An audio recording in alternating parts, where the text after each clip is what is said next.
السلام علیکم ورحمۃ اللہ وبرکاتہ۔ ایک واقعہ آج میں پڑھ رہا تھا، وہ واقعہ میں آپ کو سنانے جا رہا ہوں۔ اس واقعے کو سننے کے بعد آپ غور کیجئے کہ ایک ہم مسلمان ہیں اور ایک وہ مسلمان ہوا کرتے تھے۔ تابعین کے زمانے کا یہ واقعہ ہے۔ تابعین کا زمانہ کہا جاتا ہے وہ لوگ جنہوں نے صحابہ اکرام کو تو دیکھا ہو لیکن حضور علیہ الصلوۃ والسلام کو نہ دیکھا ہو، یعنی صحابہ کا زمانہ پانے والے جو لوگ ہیں ان کو تابعین کہتے ہیں۔ تابعین کے زمانے کا یہ واقعہ ہے۔ ایک صاحب نے ایک دوسرے صاحب سے زمین خریدی۔ زمین خریدنے والے نے جب اس زمین پہ ہل چلایا تو وہ ہل چلا رہا تھا کہ اس نے زمین کے اندر ایک صندوق پایا اور اس صندوق میں سونے چاندی ہیرے جواہرات بھرے ہوئے تھے۔ خریدنے والا جو شخص تھا اس نے جب یہ صندوق دیکھا تو بڑا حیران ہوا۔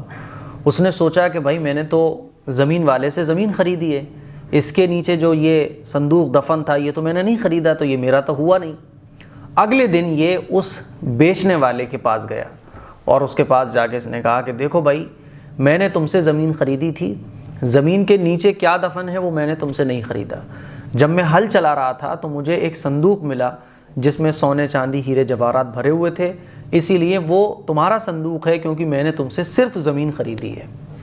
زمین بیچنے والا کہنے لگا کہ بھائی دیکھو، میں نے تو زمین بیچی تھی اور زمین کے ساتھ ساتھ جو اس میں خزانہ دفن ہے اس زمین کے نیچے وہ بھی میں نے تمہیں بیچا تھا۔ پہلے زمانے میں لوگ اپنے سامان کی حفاظت، اپنے مال دولت کی حفاظت زمین کے نیچے دفن کر کے کیا کرتے تھے، وہی ان کا بینک ہوا کرتا تھا۔ تو اب دونوں میں جھگڑا ہو رہا ہے۔ بیچنے والا کہہ رہا ہے کہ میں نے تو تمہیں زمین بھی بیچی اور زمین کے ساتھ ساتھ جو کچھ اس میں دفن ہے وہ بھی تمہیں بیچا ہے، وہ سب تمہارا ہے۔ خریدنے والا کہہ رہا ہے کہ بھائی میں نے تو زمین لی تھی تم سے، زمین کے نیچے جو کچھ دفن ہے وہ میرا نہیں ہے کیونکہ وہ میں نے تم سے خریدا ہی نہیں ہے، تو یہ تو تمہارا ہے۔ دونوں میں جو ہے اختلاف رائے ہو گیا، دونوں جھگڑ رہے ہیں۔ تو سوچئے ذرا کہ جب ہم اصل میں مسلمان تھے تو ہمارے جھگڑے بھی اس طرح کے ہوا کرتے تھے۔ جب دونوں میں جھگڑا ہوتا رہا، وہ کہنے لگا کہ نہیں یہ تمہارا ہے، وہ کہہ رہا ہے نہیں یہ تمہارا ہے، تو یہ مقدمہ جو ہے یہ عدالت میں پہنچا، جج صاحبان کے پاس پہنچا۔ جب ہم سچے پکے مسلمان تھے تو اس طرح کے مقدمے ہمارے عدالتوں میں جایا کرتے تھے کہ ایک کہہ رہا ہوتا تھا کہ میرا حق نہیں ہے، میرے بھائی کا حق ہے، دوسرا کہہ رہا ہوتا تھا کہ میرا حق نہیں ہے بلکہ میرے بھائی کا حق ہے۔ اس طرح کے مقدمے عدالتوں میں جایا کرتے تھے جب ہم سچے پکے مسلمان تھے۔ آج کل یہ سچے واقعات جب بیان کیے جاتے ہیں تو لوگ حیران ہو جاتے ہیں، یار ایسا بھی ہوا کرتا تھا؟ جی ہاں، جب ہم سچے پکے مسلمان تھے تو ہمیں دوسروں کے حق کی فکر ہوا کرتی تھی، اپنے حق کی فکر نہیں ہوا کرتی تھی۔ یہ مسئلہ جج صاحبان کے پاس پہنچا، مقدمہ عدالت میں پہنچا، تو سیدنا کعب رضی اللہ تعالیٰ عنہ کی عدالت میں یہ مقدمہ پہنچا۔ جج صاحبان بھی بڑے حیران کہ یار اس کا کیا فیصلہ کیا جائے، ایک کہہ رہا ہے کہ میرا نہیں ہے، دوسرا کہہ رہا ہے میرا نہیں ہے، کیسے فیصلہ کیا جائے؟ اس وقت کے جج صاحبان بھی بڑے اللہ والے ہوتے تھے، متقی ہوتے تھے، اللہ نے ان کے دلوں کو معرفت کے نور سے بھرا ہوا ہوتا تھا۔ تو جج صاحبان نے جب دیکھا کہ مسئلے کا حل نہیں بن رہا تو دونوں سے ان کے حالات پوچھے، ان دونوں سے، خریدنے والے سے اور بیچنے والے سے، ان کی زندگی کے حالات پوچھے۔ حالات پوچھنے پر جج صاحبان کو پتہ چلا کہ ایک کا بیٹا ہے جوان اور ایک کی بیٹی ہے جوان۔ تو اس وقت کے جو جج صاحبان تھے، سیدنا کعب رضی اللہ تعالیٰ عنہ کی عدالت تھی، انہوں نے کہا کہ بھئی دیکھو ایسا ہے، میرا ججمنٹ یہ ہے، اگر تمہیں قبول ہو تو میرا ججمنٹ یہ ہے۔ دونوں نے کہا کہ جی آپ کا ججمنٹ ہمیں قبول ہے۔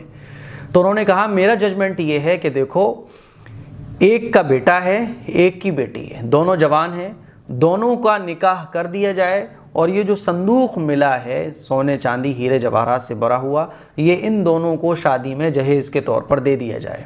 راضی ہیں؟ دونوں راضی ہو گئے۔ تو اس طرح سے اس مسئلے کو حل کر دیا گیا۔ جب ہم سچے پکے مسلمان تھے تو اس طرح کے مقدمے ہمارے عدالتوں میں جایا کرتے تھے، اس طرح کے ہمارے فیصلے ہوا کرتے تھے۔ آج کے ٹائم میں تو ہر آدمی کہہ رہا ہوتا ہے کہ میں اپنے حق کے لیے اپنا خون کا آخری قطرہ بھی بہا دوں گا، سامنے والا کہہ رہا ہوتا ہے میں اپنے حق کے لیے اپنی جان بھی دے دوں گا۔ آج گھر گھر میں جو لڑائی ہے وہ کس لیے ہے؟ کیونکہ ہم میں سے ہر شخص یہ کہہ رہا ہے یہ میرا ہے، سامنے والا کہہ رہا ہے یہ میرا ہے۔ ہم اور آپ عدالتوں میں جا کر دیکھیں تو عدالتوں میں آپ کو عداوتیں ہی عداوتیں نظر آئیں گی۔ عدالتوں میں جو جھگڑے ہیں وہ صرف اسی بات کے ہیں کہ یہ میرا ہے، وہ کہہ رہا ہوتا ہے یہ میرا ہے۔ ہمارے گھروں میں بھی جھگڑے ہوتے ہیں تو اس بات کے ہوتے ہیں یہ میرا ہے، وہ کہہ رہا ہوتا ہے یہ میرا ہے۔ آپ اس واقعے کو سنیے گا اور غور کیجئے گا کہ اگر ہم ایسے مسلمان بن جائیں تو آج عدالتوں میں اسی طرح کے مقدمے پہنچیں گے کہ ہم کہہ رہے ہوں گے کہ یہ میرا نہیں ہے، یہ میرے بھائی کا ہے، سامنے والا کہہ رہا ہوگا یہ میرا نہیں ہے، میرے بھائی کا ہے۔ اللہ تعالی ہم سب کو ایسی ہی سچائی اور ایسی ہی ایمانداری عطا فرمائے۔ السلام علیکم ورحمۃ اللہ وبرکاتہ۔